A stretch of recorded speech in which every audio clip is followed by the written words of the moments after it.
Terima kasih senior saya, Dr. Igun, partner main bola,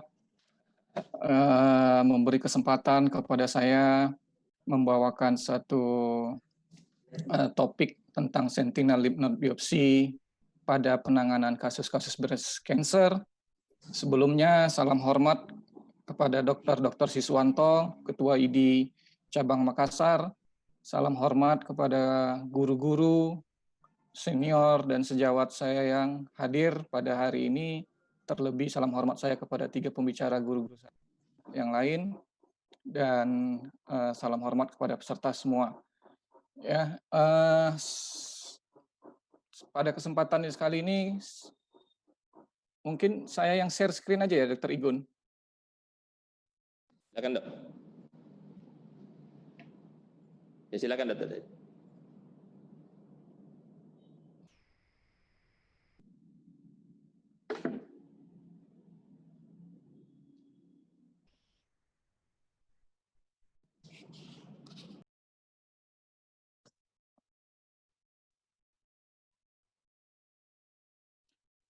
Apakah slide saya sudah terlihat, Dr. Igun? Sudah lihat, Dok. Ya, terima kasih, Dr. Igun. Ya, pada kesempatan ini saya sedikit sharing, diberi beban dan tugas tentang sentinel lymph node biopsi, siapa yang harus dan bagaimana mendapatkan skill ini. Sebetulnya bukan penelitian yang populer saya, ya Dr. Igun terlalu berlebihan, tapi memang saya ada membuat sedikit tulisan tentang sentinel lymph node biopsi pada pasien-pasien kita di Medan. Nah, kalau ditanya siapa yang harus menguasai, sebenarnya Kelly McMaster tahun 2001 sudah mengungkapkan bahwa semua ahli bedah yang menangani kasus-kasus kanker payudara harus menguasai teknik sentinel lymph node biopsi ini. Jadi semenjak tahun 2001, Kelly sendiri sudah menyebutkan, jadi kalau ditanya siapa yang harus menguasai teknik ini, tentunya semua ahli bedah yang menangani kanker payudara harus menguasai teknik ini tersebut. Nah, apa sentinel lymph node biopsi ini?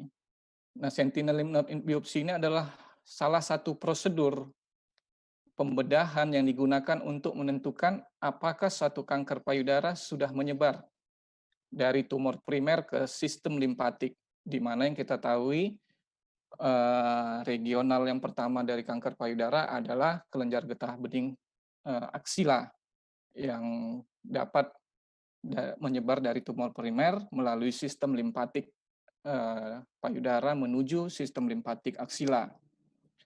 Nah, KGB sentinel sendiri adalah suatu kelenjar getah bening yang dianggap stasiun pertama yang menerima aliran penyebaran tumor dari tumor primer sebelum menyebar ke kelenjar getah bening yang lain. Ya, secara umum sih definisi untuk singkat dan jelasnya seperti itu, namun banyak literatur, tapi hampir semua literatur menyebutkan seperti ini.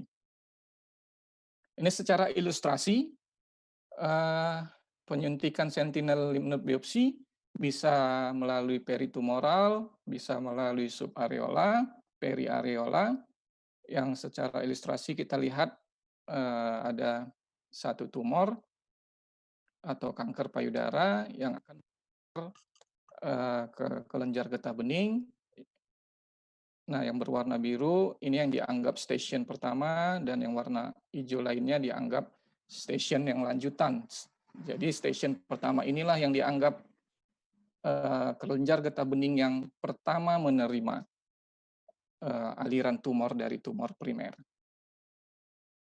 Drainase limpatik sendiri mungkin sudah banyak dibahas, mungkin saya tidak membahas ini, ya. Kita ketahui bersama aksila punya level 1, 2, 3, dan ada yang namanya Rotter's node, mungkin semua pada sudah memahami.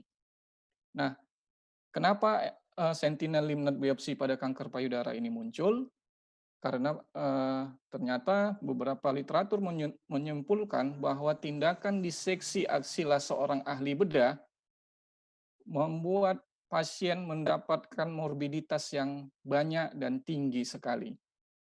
Nah, jadi beberapa literatur membuat tulisan membandingkan SLNB dan ALND, ternyata tindakan ini selain akurasinya tinggi, angka rekurensinya hampir sama dengan ALND, namun dari sisi morbiditasnya jauh lebih ringan dibandingkan kalau kita melakukan suatu diseksi aksila.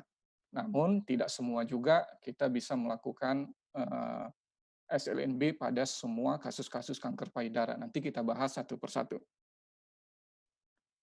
Nah, sejarahnya sendiri mulai dari tahun 1940 dan 1950-an, Gilchrist sudah mengemukakan bahwa tumor primer dari kanker payudara menyebar ke regional melalui sistem limpatik.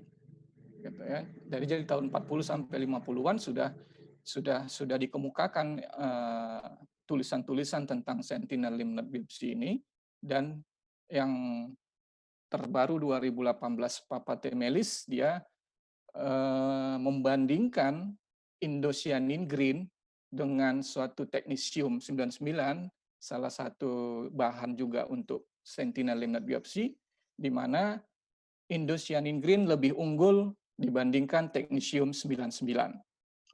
Jadi saat ini SLNB telah menjadi satu standar untuk lymphatic mapping dan staging aksila, di mana akurasinya baik, morbiditasnya rendah, dan daya invasifnya juga rendah. Nah, ini satu banyak penelitian, tulisan yang mencoba membuat suatu lymphatic mapping, mulai dari Craig sampai ke Cox et al. Cuma satu yang saya mau kemukakan di sini, bahwa Giuliano sampai 2 kali mengadakan satu penelitian menggunakan blue dye untuk teknik pewarnaan mappingnya. Tapi mengapa dia sampai 2 kali? Saya mau jelaskan bahwa yang pertama, dia hanya mendapat success rate 65,5% dengan false negative rate 4,4%. Di penelitian dia yang kedua, dengan teknik yang sama dengan menggunakan blue dye, dia mencapai success rate 93,5% dan false negative rate 0%. Artinya, teknik ini membutuhkan learning curve. Teknik ini membutuhkan latihan. Teknik ini membutuhkan validasi yang baik bagi si ahli bedah sebelum dia meninggalkan teknik diseksi aksila yang biasa. Nah, sejak Giuliano melaporkan hasil penelitiannya tersebut, mulailah para ahli bedah memulai untuk memahami satu sentinel lymph node biopsi untuk lymphatic mapping dan diseksi KGB sentinelnya. Karena nyata-nyata hampir semua tulisan yang menyatakan ini menjumpai morbiditasnya jauh lebih kecil dibandingkan tindakan diseksi aksila.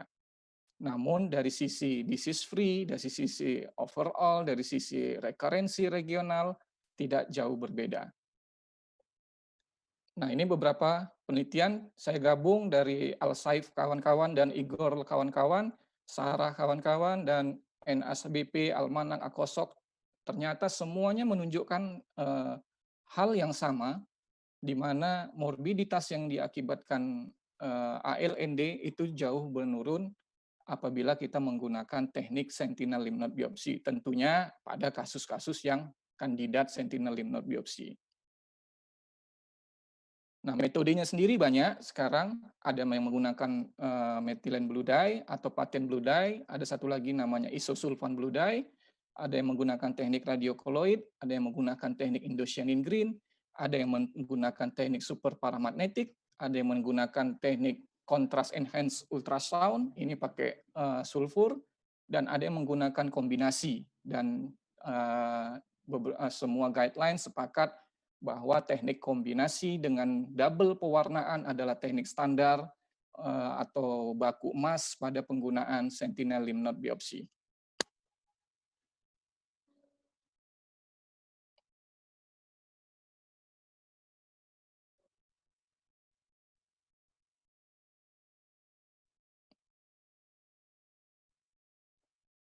Ya, ini salah satu pasien kita. bahwa letak tumor di lateral dari areola sekitar jam 9 kita menginjeksikan di periareolar sebanyak 2 cc, kemudian dilakukan pemijatan.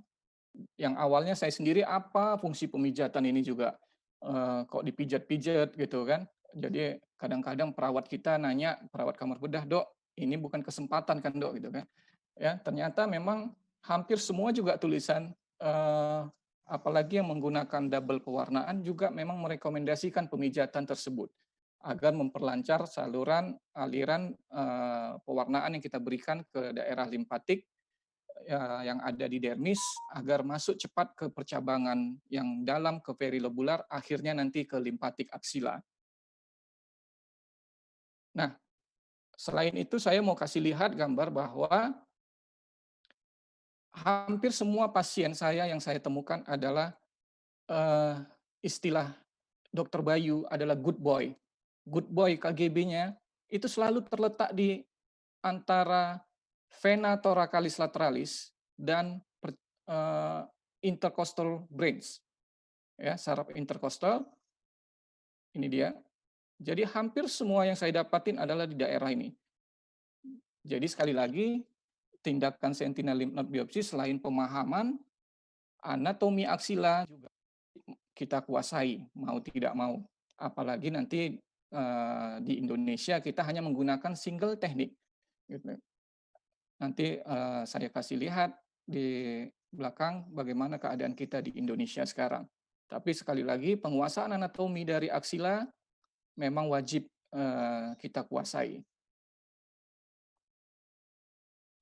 Nah, ini yang membandingkan satu teknik methylene blue dye yang dibandingkan dengan methylene blue dye kombinasi dengan radioactive pressure, ternyata hasil akurasi, hasil sensitivity, spesifisitasnya, negatif predictive value-nya, positif predictive value-nya tidak bermakna signifikan. Artinya, methylene blue dye single untuk kasus-kasus yang early breast cancer sama hasilnya dengan yang teknik kombinasi, di mana kita tahu tadi teknik baku emas untuk SLNB ini adalah teknik yang double pewarnaan. Gitu. Jadi kalau di kita belum bisa double pewarnaan, asal memahami teknik methylene blue ini juga tidak kalah superior pada kasus-kasus yang early breast cancer. Penelitian yang kedua dari Vikas Gupta juga, dia membandingkan methylene blue dye dengan kombinasi methylene blue dye dengan sulfur koloid. Juga sama, tidak ada perbedaan signifikan antara akurasi dan false negative rate-nya. Nah, ini yang Papa Temilis tadi 2018, dia membandingkan technetium dengan indocyanine green, ternyata indocyanine green memang lebih superior, di mana detection rate-nya sampai 100%, dan false negative rate-nya 0%.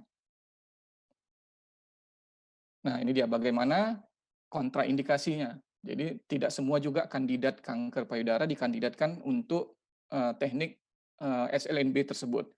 Nah, ASCO mempunyai guideline bahwa untuk kanker payudara yang T3, T4, kanker payudara inflamasi, DCIS yang tidak dimastektomi, atau kehamilan, jangan pakai blue dye, pasien-pasien alergi kontras, klinis KGB aksila positif, stadium lanjut yang mengalami yang menerima NAC, dan riwayat biopsi. Nah, ini yang poin terakhir juga yang paling sering kita dapati di sistem rujukan kita sekarang.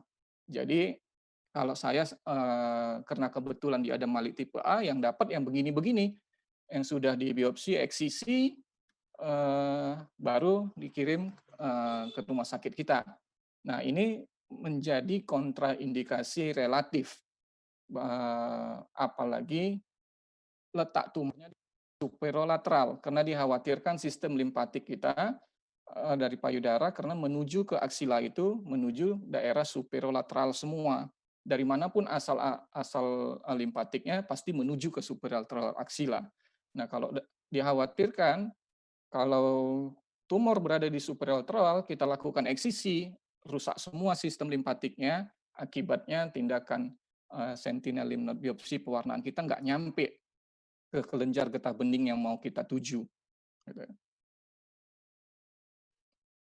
Nah, bagaimana pada early NCCN sudah membuat guideline, saya coba mencabungkan dari American Society, ASCO, dan NCCN, semuanya hampir sama, karena pada dasarnya mereka mengacu kepada penelitian ACOSOC JET11 trial, di mana NCCN juga untuk surgical axillary stading sudah menampilkan sentinel node mapping, di mana ada syarat-syaratnya, di mana kalau sentinel node negatif tidak perlu dilakukan axillary surgery. Apabila sentinel node positif, dilihat kriterianya. Kalau 1 sampai 2 hanya mikrometastasis juga tidak dianjurkan untuk melakukan diseksi aksila. Namun kalau ada kriteria seperti mau makrometastasis atau ekstrakapsuler KGB-nya, atau ada preoperatif kemoterapi, ada rencana radioterapi, itu perlu dipertimbangkan untung dan rugi kita melakukan sentinel lymph node biopsi atau tindakan dari diseksi aksila. Tapi kalau tidak teridentifikasi KGB sentinelnya, masuk langsung ke aksilari diseksi atau diseksi level 1-2. Begitu juga yang kalau ada kecurigaan 3 atau lebih sudah diatur. American Society juga hampir sama merekomendasikan klinisi tidak boleh merekomendasikan ALND bagi wanita ya dengan early stage breast cancer yang tidak memiliki metastasis pada KGB. Klinisi tidak boleh merekomendasikan bagi wanita dengan early stage breast cancer yang mempunyai 1 atau 2 metastasis KGB. Jadi hampir sama karena sepanjang yang saya baca memang mereka mengacu kepada ACOSOC JET11 semua. Nah, pada keadaan sentinel node 1 atau 2 yang positif juga sama penanganan dari mereka ya, dari ACOSOC juga, mau dari International Breast Cancer, ASCO dan NCCN semua kalau mikrometastasis 1 atau 2, mereka merekomendasikan tidak dilakukan diseksi aksila kecuali makrometastasis ataupun ekstrakapsuler metastasis ini dipertimbangkan untung ruginya dilakukan SLNB ataupun diseksi aksila. Ini ringkasan yang saya dapat dari ASCO, hampir sama semua, mungkin saya lewatin saja. Nah, bagaimana pada yang neoadjuvan kemoterapi? Jadi pasien kita neoadjuvan dulu. Nah, ini sekitar 2013-2014 masih berdebat. Ada yang menyatakan boleh, ada yang menyatakan tidak. Namun sekarang sudah lebih jelas bahwa yang untuk awalnya yang clinical N negatif masih direkomendasikan tindakan sentinel lymph node biopsi pasca neoadjuvan kemoterapi. Namun yang pada awalnya memang sudah clinical N1 pada KGB aksila, setelah neoadjuvan kurang direkomendasikan tindakan sentinel lymph node biopsi ini. Ini didukung beberapa penelitian karena dikhawatirkan tindakan kemoterapi sendiri juga membuat saluran limfatik fibrosis, belum lagi kelenjar getah bening yang awalnya positif pecah, hancur akibat akibat tindakan kemoterapi kita, itu juga membuat false negative rate yang tinggi sekali. Nah, ini 3 penelitian yang sama-sama meneliti pada N1 sampai N2 case. Nah, semuanya menjumpai false negative rate yang tinggi, 12,6%, 14,2%, dan 9,6%. Baik dari single pewarnaan maupun double pewarnaan. Nah, inilah ketiga penelitian yang melatar belakangi bahwa kalau awalnya memang sudah N1, tidak merekomendasikan tindakan sentinel lymph node biopsi setelah dilakukan neoadjuvan kemoterapi. Nah, namun ada penelitian dari Chong, ternyata false negative rate yang dia jumpai hanya 6%. Tapi dengan double pewarnaan dan clinical sebelum dilakukan neoadjuvan kemoterapi memang N0. Gitu. Tapi ukuran tumornya yang besar. Jadi dilakukan neoadjuvan kemoterapi, dia masih merekomendasikan karena angka akurasinya baik dan false negative rate-nya pun 6%.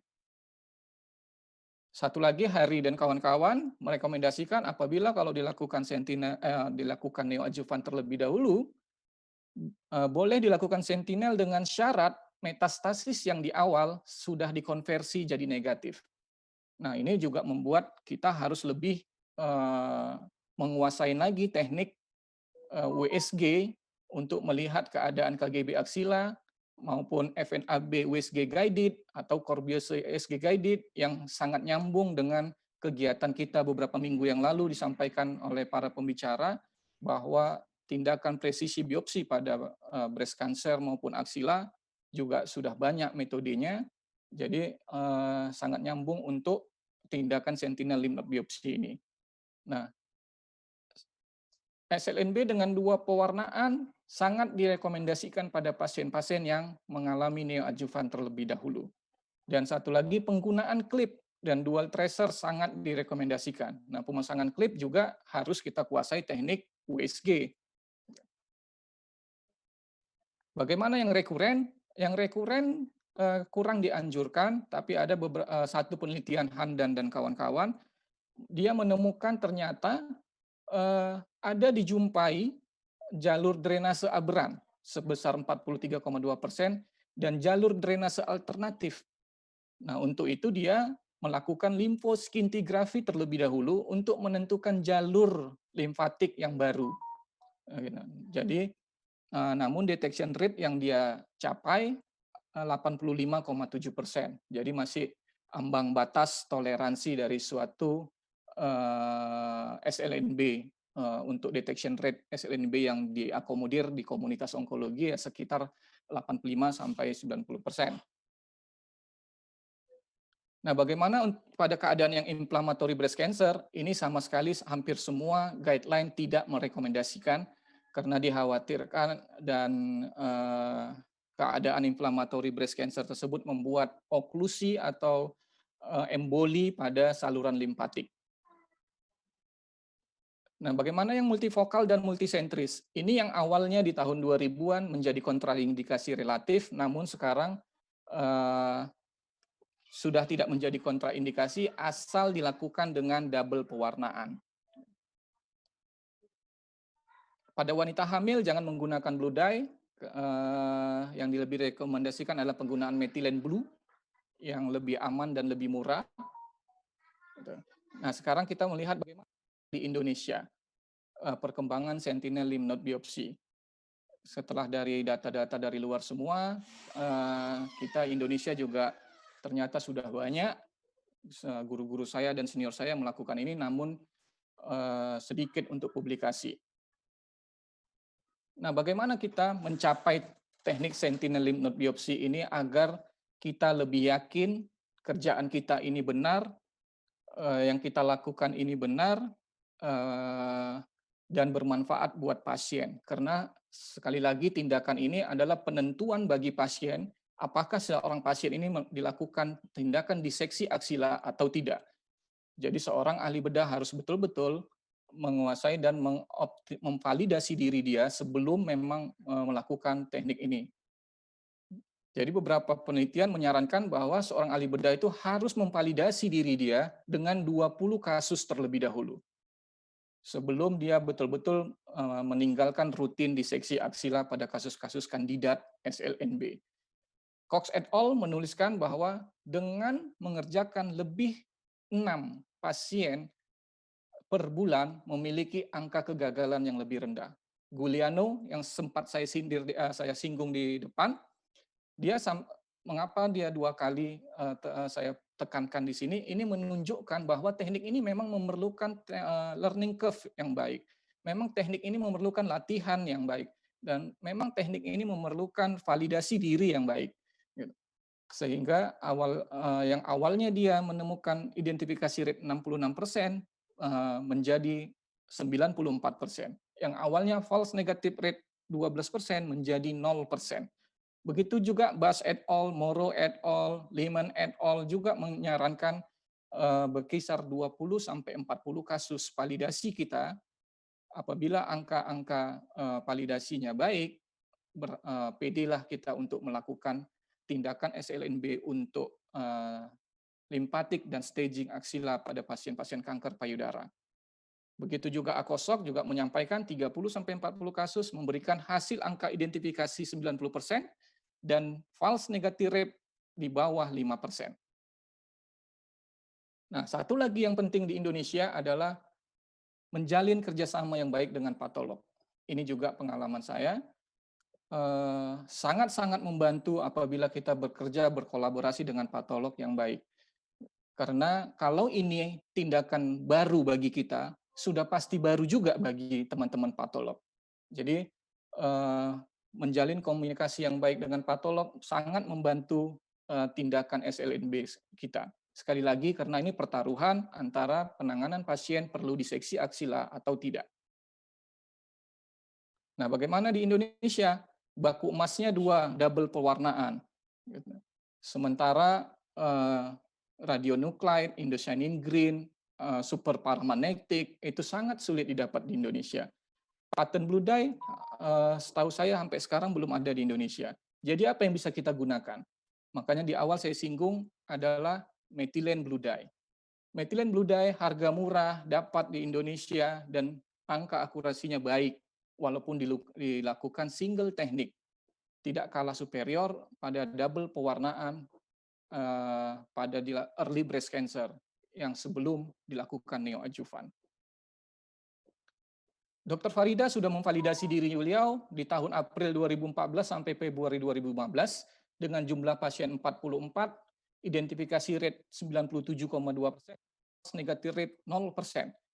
Bisa kita lihat bahwa menggunakan single teknik juga sudah cukup baik asal menguasai prinsip-prinsip dan pemahaman dari SLNB dan penguasaan anatomi dari aksila tersebut. Dr. Bayu juga sudah mempublish di jurnal dari Darmais Cancer Center juga menggunakan methylene blue dye sebagai single teknik. Kita bisa lihat sensitivitas, spesifitas, positive predictive value, dan negative predictive value-nya di atas 90% semua. Hanya menggunakan single teknik methylene blue. Jadi sekali lagi methylene blue tidak kalah superior dibandingkan double pewarnaan. Nah, Dr. Yarsa juga mencoba melihat pada pasien-pasien yang setelah di neoadjuvan. Ternyata kesimpulan sementara beliau memang pasien-pasien yang dilakukan neoadjuvan terlebih dahulu menyebabkan menurunnya absorpsi dari methylene blue. Makanya di awal memang penelitian-penelitian yang ada untuk neoadjuvan kemoterapi terlebih dahulu disarankan double pewarnaan dan direkomendasikan pada yang memang awalnya adalah N0. Nah, bagaimana penelitian kita di Medan? Penelitian kita di Medan 60 pasien dengan sensitivitas 94,74%, spesifitas 97,5%, dan angka false negative rate-nya 4%, di mana masih bisa ditoleransi antara 4 sampai 10%.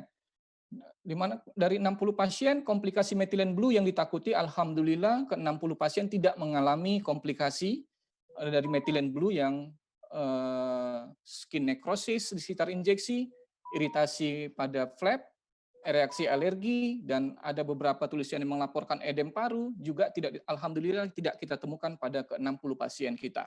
Jadi sekali lagi, penelitian kita juga mendukung bahwa untuk yang early breast cancer tanpa neoadjuvan, methylene blue dye single teknik sangat-sangat bisa diaplikasikan. Nah, namun karena kita single teknik tidak merupakan baku emas, saya mencoba menghubungkan profil molekuler pasien-pasien saya dengan kemungkinan terjadinya metastasis kelenjar getah bening sentinel tersebut. Nah, dari profil hormonal reseptor, hati-hati pada profil molekuler estrogen reseptor yang positif. Walaupun tidak signifikan, namun dia memiliki kemungkinan 1,7 kali lebih besar dibandingkan estrogen reseptor yang negatif.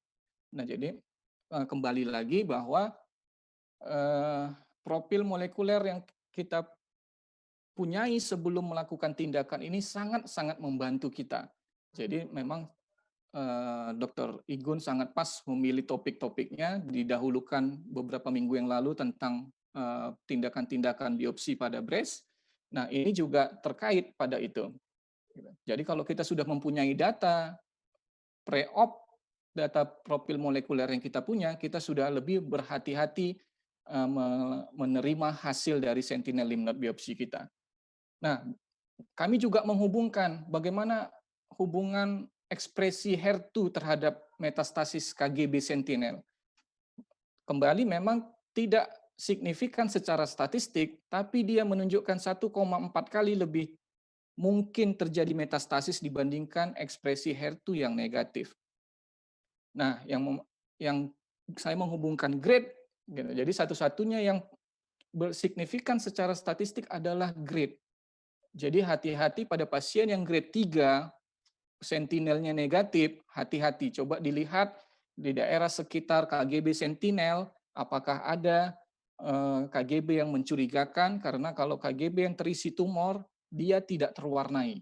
Atau waktu kita sudah memutus aliran limpatik KGB yang pertama, terputus aliran ke sana, dia tidak terwarnai. Jadi hati-hati pada profil kanker payudara kita yang grade 3. Secara statistik sangat-sangat signifikan menyebabkan metastasis pada KGB sentinel. Inilah yang saya dapat pada penelitian saya, namun sekali lagi tetap penguasaan anatomi karena ini adalah merupakan single teknik dan data-data profil molekuler kita sebelum op sangat membantu kita. Nah, pada kesimpulan, setiap ahli bedah yang menangani kanker payudara harus menguasai teknik SLNB tersebut. Validasi diri dibutuhkan sebelum menerapkan teknik SLNB ini. Methylene blue dye tidak inferior dibandingkan teknik yang lain ataupun teknik baku emas sekalipun pada early breast cancer sebelum NAC, dan pada pasien pasca NAC direkomendasikan teknik double pewarnaan dan pemasangan klip menggunakan USG. Mungkin itu saja Dr. Igun, terima kasih. Semoga ada manfaatnya sharing dari kita di Medan. Ya, terima kasih Dr. Dedi atas paparan yang sangat menarik dan informatif. Jadi memang beliau ini sangat ahli di sentinel node biopsi. Jadi beliau merendah saja sebenarnya. Jadi tadi saya tampilkan bagaimana indikasi peran daripada sentinel lymph node biopsi untuk kasus-kasus pasien dengan breast cancer, terutama untuk early breast cancer. Jadi memang validasi diri kita dan lain-lain kebetulan perlu dikembangkan untuk diri kita sendiri. Kemudian memang selama ini kendala yang kami lihat bahwa produk-produk untuk lymph node biopsi ini yang memang masih sulit kita temukan, dan ternyata memang methylene blue itu masih bisa kita direkomendasi untuk melakukan prosedur lymph node biopsi ini. Dan tadi disampaikan juga bahwa ada sedikit anekdot bahwa message-nya itu perlu diperhatikan dari untuk kasus-kasus dengan prosedur ini, Dr. Dedi ya. Jadi mungkin perhatikan, tergantung mungkin yang message nanti siapa. Ya, baiklah, tadi sudah dipaparkan tentang berhubungan